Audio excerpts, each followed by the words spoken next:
Hey everybody, Jane here, and this is Author's Corner, and we are talking today about a book on creative writing called How to Write a Dynamite Scene Using the Snowflake Method. I just finished reading this book, and I wanted to give you my thoughts on it, to kind of talk to you a little bit about what the book's about, and to tell you if I think it's a book worth reading. So, the first thing I'm going to say is I was not fully prepared going into this book, or even by the end of it, I would say that this is a very small book in a much bigger series. And I don't think the author necessarily was clear about that at the beginning. The snowflake method is apparently a method the author teaches about outlining. It is an outlining method. And here's the thing. They do mention that in the on the first page it says the snowflake method tells you what task to be creative on next. My issue was I literally just finished this book and was like, wait a second. I've read this entire book. What is the snowflake method? And I had to Google that. So I do feel like this book maybe needed to either A, very specifically say, this will not teach you the snowflake method, despite being called How to Write a Dynamic Scene Using the Snowflake Method. Or it should have given us maybe another couple pages about the snowflake method, just a summary, so that I was more aware of what I was getting into. This book is fairly short. I have a paper copy. I read it physically, and it's 141 pages. So we certainly could have had another one or two chapters summarizing what the snowflake method is, and I feel like that would have been a huge benefit to me. So that is my first major complaint about this book. And to be fair, it's one of my main complaints because a lot of the rest of the book is fairly solid, just not what I was expecting when I picked it up. When I picked this book up, I was expecting to learn whatever the snowflake method thing is. And instead, what I got was kind of more of an in-depth look at how to write scene and sequel. Now, the author doesn't call it that, but when I took creative writing classes in the early 2000s, a lot of the stuff that is gone over in this book is stuff that I'd already learned in a slightly different form, and it was called writing scene and sequel. And that is basically what this book is, but again, with different names. I do think if you are a new writer and you've never studied scene and sequel, this could be a very good thing to read. So scene and sequel, the best way I can explain it, it's been a long time, is the scene is when things happen, and the sequel is when the planning and reacting to the scene that just happened. So scenes, busy, active scenes. Sequel are the quieter scenes afterwards that happen, so the protagonist can kind of deal with their planning. And he calls these in this book, he calls them proactive and reactive scenes. So in his case, he's calling what I would have called a scene a proactive scene, and what I would have was trained as being called a sequel a reactive scene.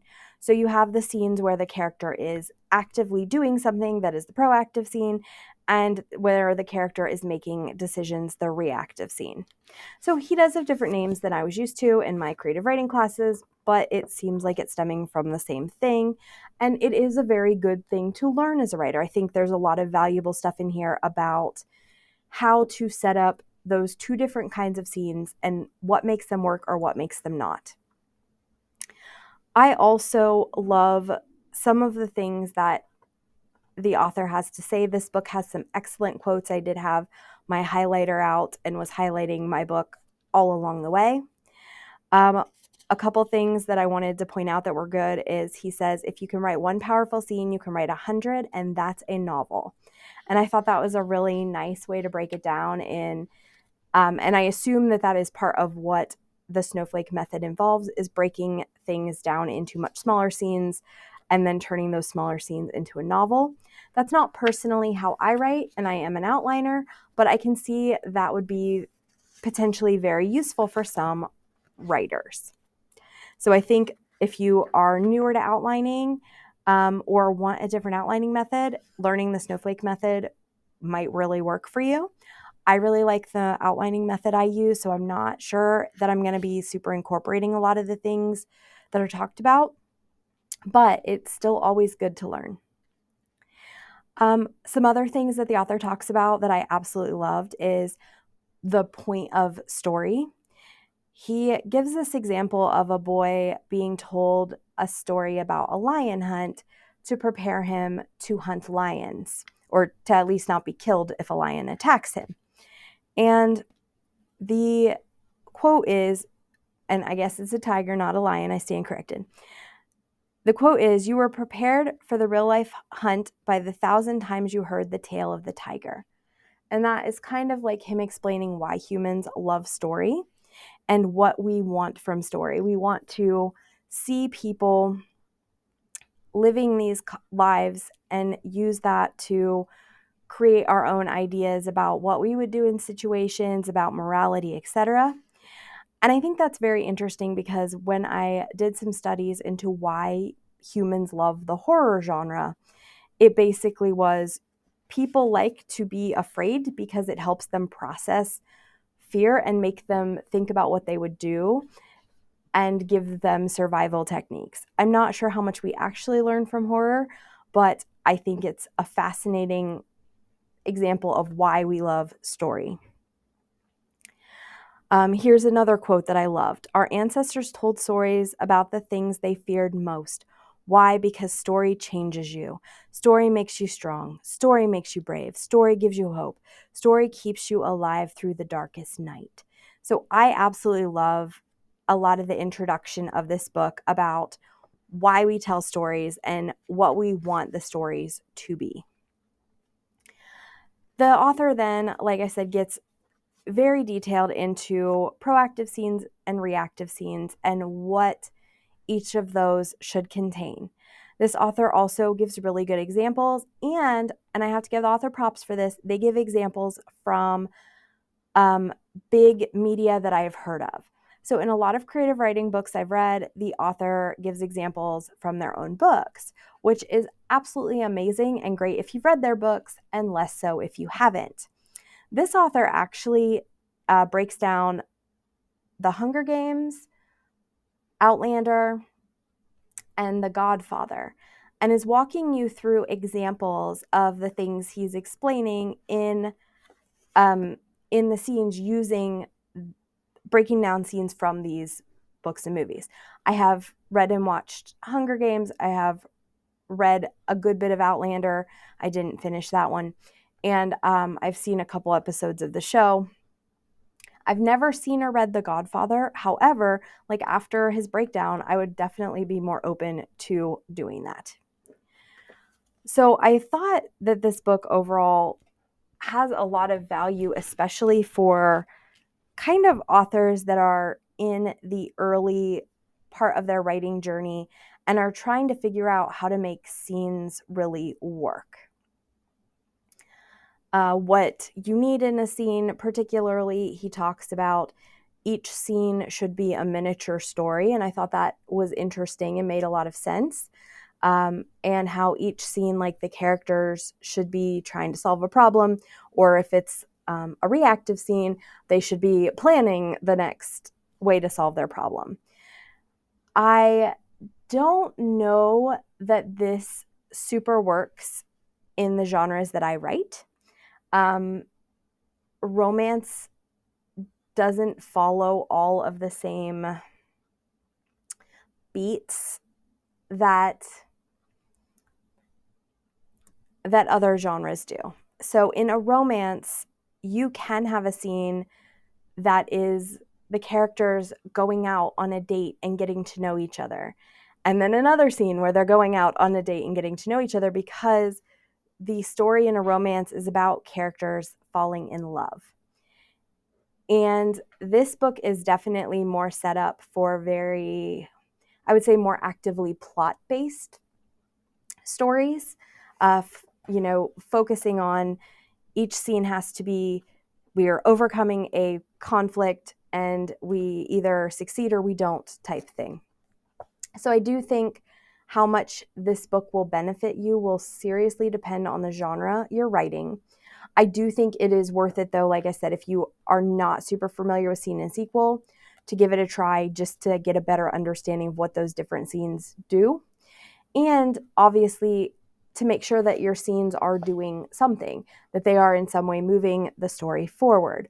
Again, with romance, because your bigger plot is characters getting to know each other, the quiet scene where the characters are out having dinner and getting to know each other, it still works fundamentally because you are moving the plot along. The characters have taken a step forward in their relationship by knowing each other better.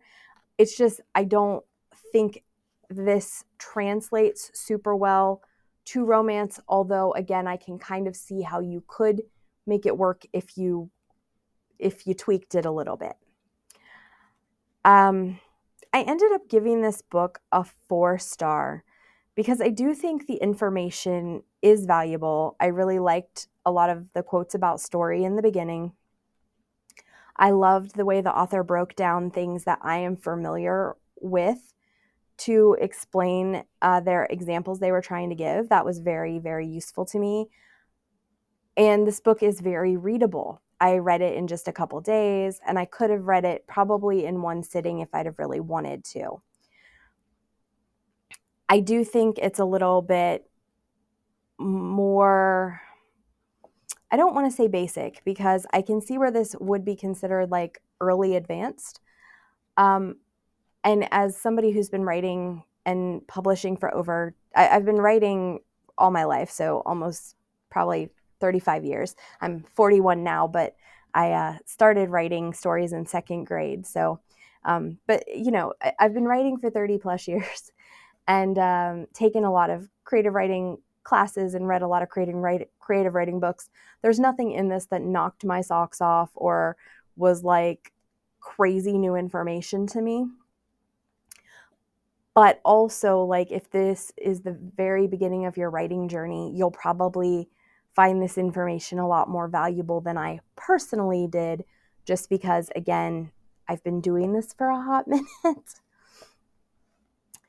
So, my biggest complaints, I think, are the author needed to be very clear in the beginning of this book that it is part of something bigger, and that it really, I don't know that it stands alone well.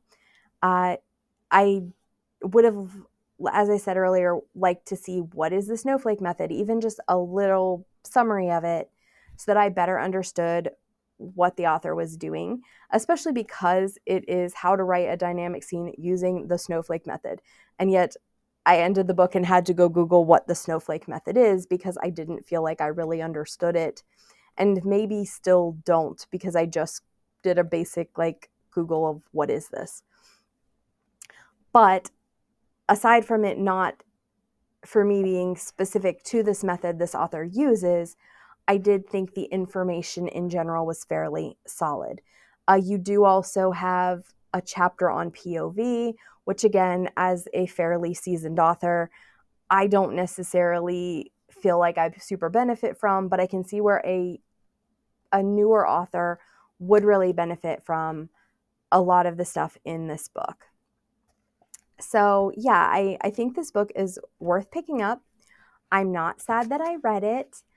I would be willing to read more things about the Snowflake method and about this author. I actually, at the end, they had a newsletter or e-zine that they try to get you to get added to, and I went to add myself to it, and it's defunct now.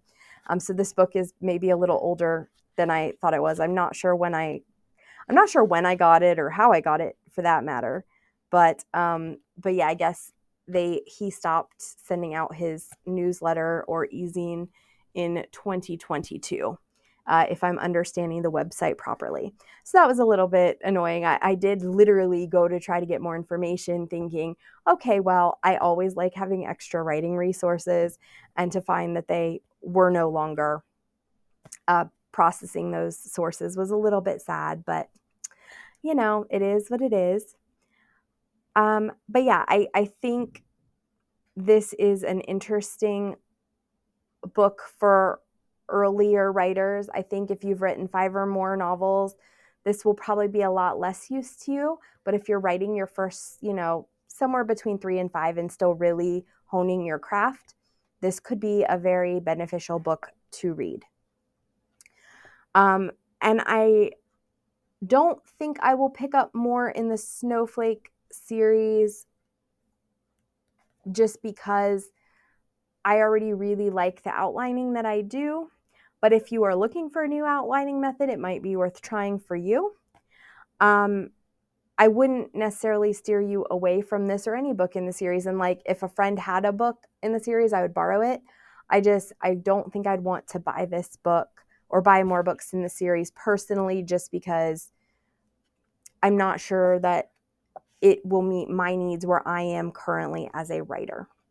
But I think it could be very valuable for newer writers to learn from. All right, guys, if you have read other books about the Snowflake method, I would love to hear from you about that. If you have other suggestions for more intermediate creative writing books, I would love that as well. I'm about 15 novels in, so a lot of things I'm pretty comfortable with. That, so I like the more intermediate level stuff, the higher level things, not too basic. And like I said, a lot of this I'd already learned about before in previous classes, so it was interesting. Nothing too earth-shattering new for me, but still appreciated.